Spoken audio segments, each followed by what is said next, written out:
fear is the mind killer. Hello everybody, welcome back to the newest episode of MAFF'S Movie Show. Thank you for tuning in. I am your host, as always, Duncan Idaho? No, Duncan Udaho. We're talking about Dune. Way back in July, on my first episode of this new show, I talked about Dune and how I wasn't really convinced that Dune, I almost said Duncan again, Jason Momoa is on my mind.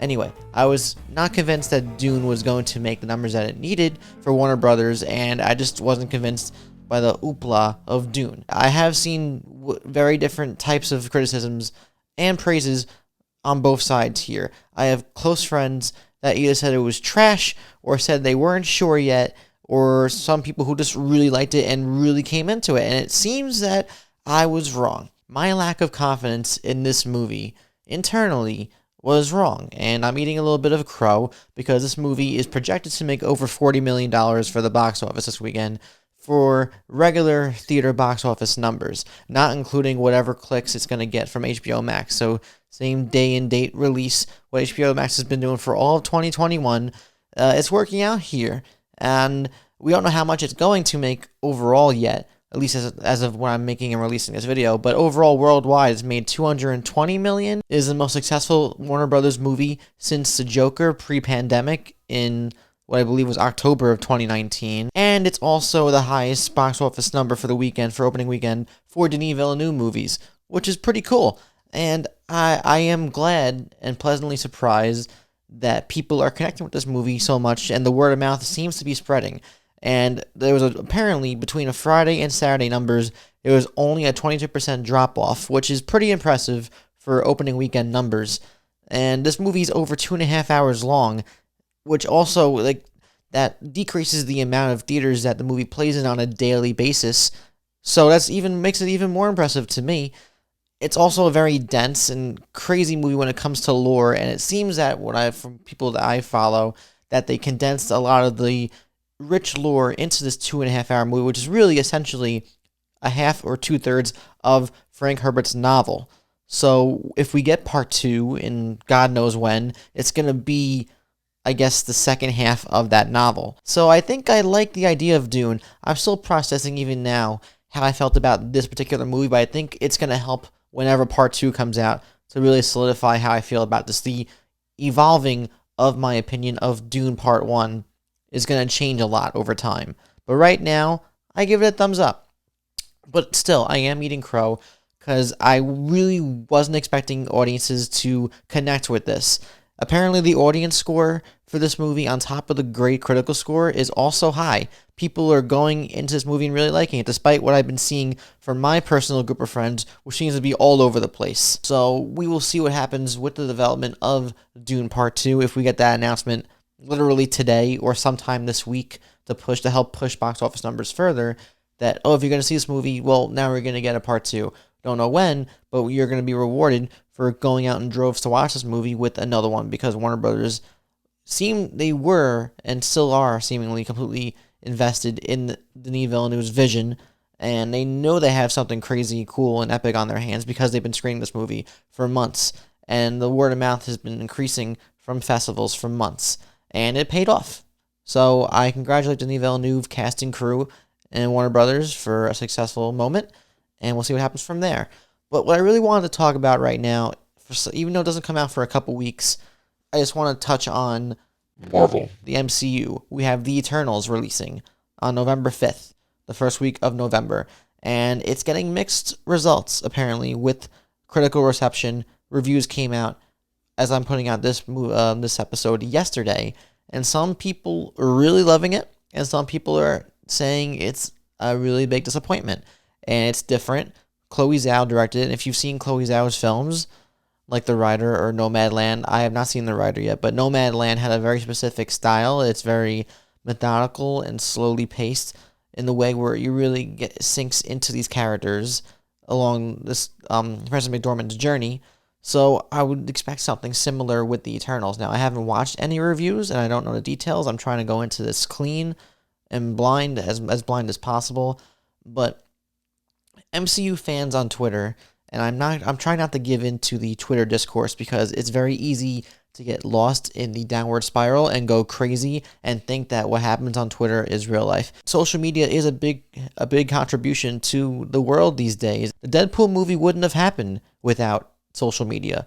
When the test footage leaked out from Ryan Reynolds from way back in like 2014 or whatever it was. But what I'm trying to say is this conversations on Twitter get really out of hand when it comes to Marvel. And I think a lot of people are seemingly ready to just start wars and fights over the criticisms of this movie. But I do try to avoid the noise too. But it is annoying me a lot more lately that people just can't accept the fact that sometimes a movie might not be good. All movies are subjective, but it seems like every Marvel movie every blockbuster from Marvel has to be a great movie or the best movie of all time in that moment until the next Marvel movie. So when a movie is a disappointment or it's not as good or it's just okay, even if it's just okay, it should be fine to have okay movies. And in an oversaturated market where we're getting 10 to 15 of these superhero movies a year now, it's going to be very easy to have some that come into theaters fall to the wayside, even if they're projected to be these crazy big movies, which every Marvel movie is marketed to be this big thing. It's directed by Chloe Zhao. She's an Academy Award winner from this year already with Nomadland. It's got an incredible cast. Angelina Jolie stars in this with a whole ensemble. And it looks beautiful when you see the trailers. And if it's okay, or not even good in some people's eyes, what's wrong with that? And I know I'm just scratching the surface there when it comes to the discourse on Twitter. And some people who watch this, people who might not even have a Twitter, don't even know what I'm talking about. But when you go on Twitter, there are people, especially on film Twitter, which is a very specific niche group of people who just talk about film. For people who aren't on Twitter, I'm just people who talk about film and are dedicated to talking about film on Twitter. It's film Twitter. They go into such weird specifics about things and get into the strangest conversations with conflict. And I've seen fellow friends and critics who I follow on Twitter really taking a liking. Some of them seem to be really loving the Eternals, and that's awesome. But my problem is just the general majority of people who don't go to these premieres, who aren't seeing this movie until it comes out for the majority of the public in a couple weeks, when they see critics or influencers or whoever give okay to negative reviews, they attack them like piranha to blood in the water. And it's scary. It's scary to me that people are really quick to jump to the defense of Disney and Marvel and Kevin Feige and whoever, or Chloe Zhao, whoever, because they saw a negative review. And ooh, look, Chloe Zhao, she's the first Asian female director, she's an Academy Award winner, and now you're criticizing Marvel when you've been riding the coattails of their success this entire time, and now suddenly you're criticizing them.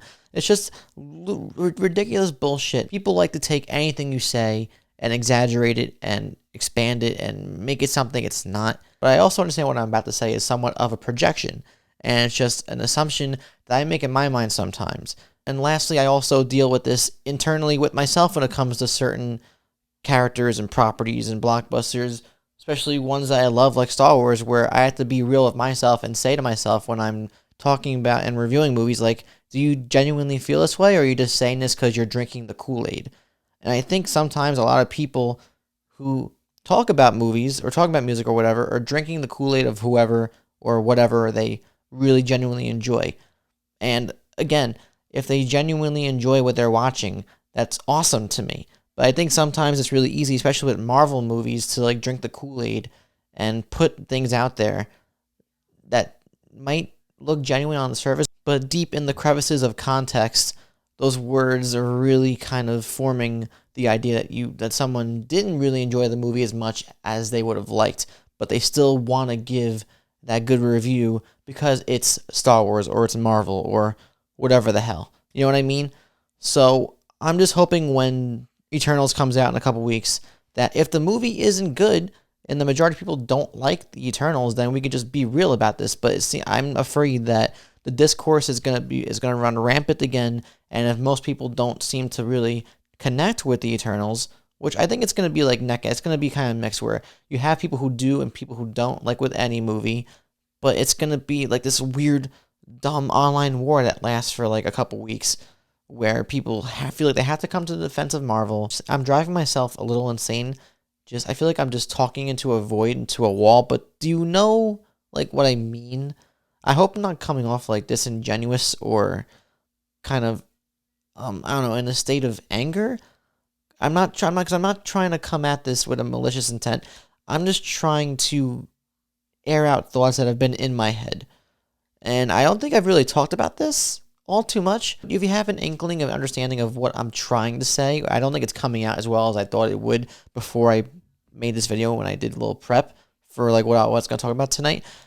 If you understand it all, then please comment down below for this video, because I do want to have a discussion about this and how you might feel about what's happening with Twitter discourse in general when it comes to like big blockbuster movies. Having been in the online movie reviewing community and just movie community online in general for I guess over a decade now, there's been obvious changes to the way that movies are marketed and movies are distributed when it comes to fan reception. And I feel like there's been more emphasis on having people who love these movies and love these properties be given the opportunity to see movies like The Eternals early so that they could put out their great, awesome reviews, because the genuine love is there. But I feel like that genuine love is then used in a numbing and cynical way to push numbers.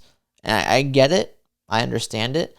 But I think it's just the turning of the wheel and the machine has been getting to me lately. And someone who's kind of really looking more from the outside in, I don't think I'm coming at this from a resentful place, because it would be awesome, and I would love for one day to be able to have the opportunity to go to premieres and interview actors and do all these things and share them with you guys, because I have done that before. Years and years ago at Comic-Con, I got to do interviews with certain actors, and I did get to go into screenings, and it hasn't really happened really at all now. I just kind of make these shows once a week and talk about what I want to talk about, and hopefully it connects with you guys. And I do want to connect with you guys. I love you guys more than anything, and I want whatever you guys want, I want for you.